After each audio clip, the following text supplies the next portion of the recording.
Mari kita menjelaskan nats Alkitab dari Lukas pasal 6 ayat 28 yang berbunyi, mintalah berkat bagi orang yang mengutuk kamu, berdoalah bagi orang yang mencaci kamu. Sekali lagi, mintalah berkat bagi orang yang mengutuk kamu, berdoalah bagi orang yang mencaci kamu. Ini dari Lukas pasal 6 ayat 28. Dalam nats Alkitab ini merupakan renungan kepada kita untuk mengasihi musuh kita atau love the enemy, mengasihi musuh, untuk mengasihi orang yang membenci kita. Kita selaku orang Kristen punya tanggung jawab. Kita dianjurkan oleh Tuhan kita untuk mengasihi semua orang tanpa terkecuali. Maukah dia mengasihi kita, maukah dia tidak mengasihi kita, kita selalu selaku orang Kristen dianjurkan oleh Tuhan kita untuk mengasihi semua orang, siapapun dia. Kita harus memberkati orang yang berbicara buruk tentang kita, dan kita harus berdoa bagi mereka yang menganiaya kita. Saat kita mendoakan yang menganiaya kita, maka kita punya kelebihan atau nilai plus. Seperti Yesus juga mengasihi semua orang, mengasihi orang yang membencinya, tidak membeda-bedakan orang. Ya, Tuhan Yesus sendiri, dia mengasihi semua orang. Maka kita juga dianjurkan untuk mengasihi semua orang tanpa membeda-bedakan, baik yang mengasihi kita maupun yang tidak mengasihi kita. Ketika kita hanya mengasihi orang yang mengasihi kita, maka tidak ada jasa kita, tidak ada upah kita. Ya, kalau hanya kita mengasihi orang yang mengasihi kita, maka upah kita di sorga yang diberikan oleh Tuhan tidak ada. Tetapi ketika kita mengasihi musuh kita, ketika kita mengasihi orang yang membenci kita, ketika kita mengasihi orang yang menganiaya kita, maka kita punya upah di sorga yang diberikan oleh Bapa di sorga. Jadi mengasihi itu adalah sama artinya kita menghendaki seseorang itu berubah, ya, menjadi lebih baik dan tidak lagi berada pada posisi yang berlawanan dengan kita. Jadi harapan kita dengan mengasihi musuh kita, harapan kita bisa berubah, ya, dari yang tidak baik menjadi lebih baik, menjadi baik.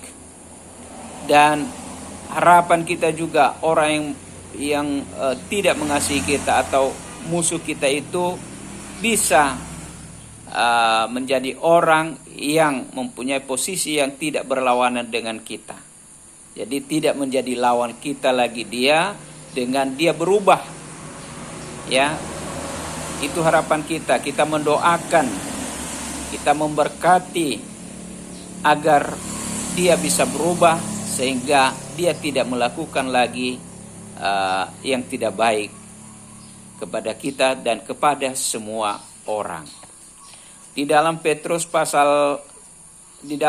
Petrus pasal 3 ayat 9 mengatakan, jangan membalas kejahatan dengan kejahatan atau caci maki dengan caci maki, tetapi sebaliknya hendaklah kamu memberkati, karena untuk itulah kamu dipanggil, yaitu untuk memperoleh berkat.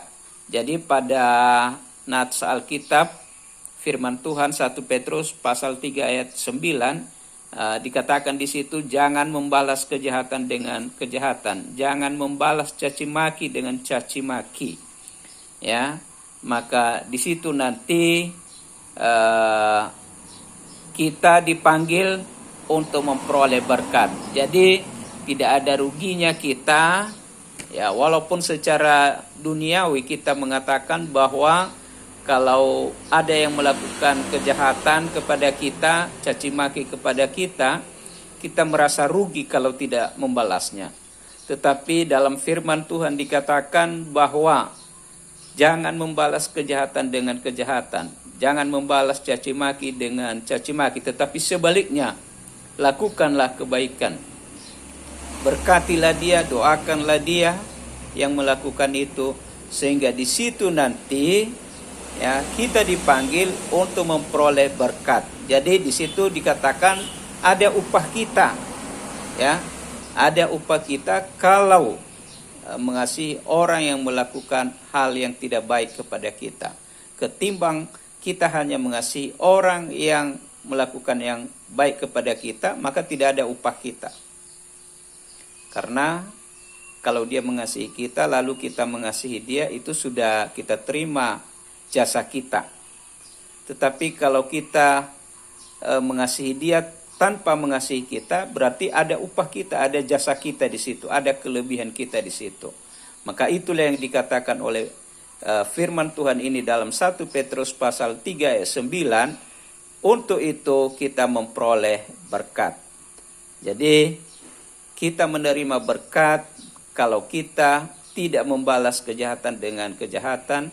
Kita menerima berkat kalau kita tidak membalas caci maki dengan caci maki, tetapi kita membalas dengan kebaikan,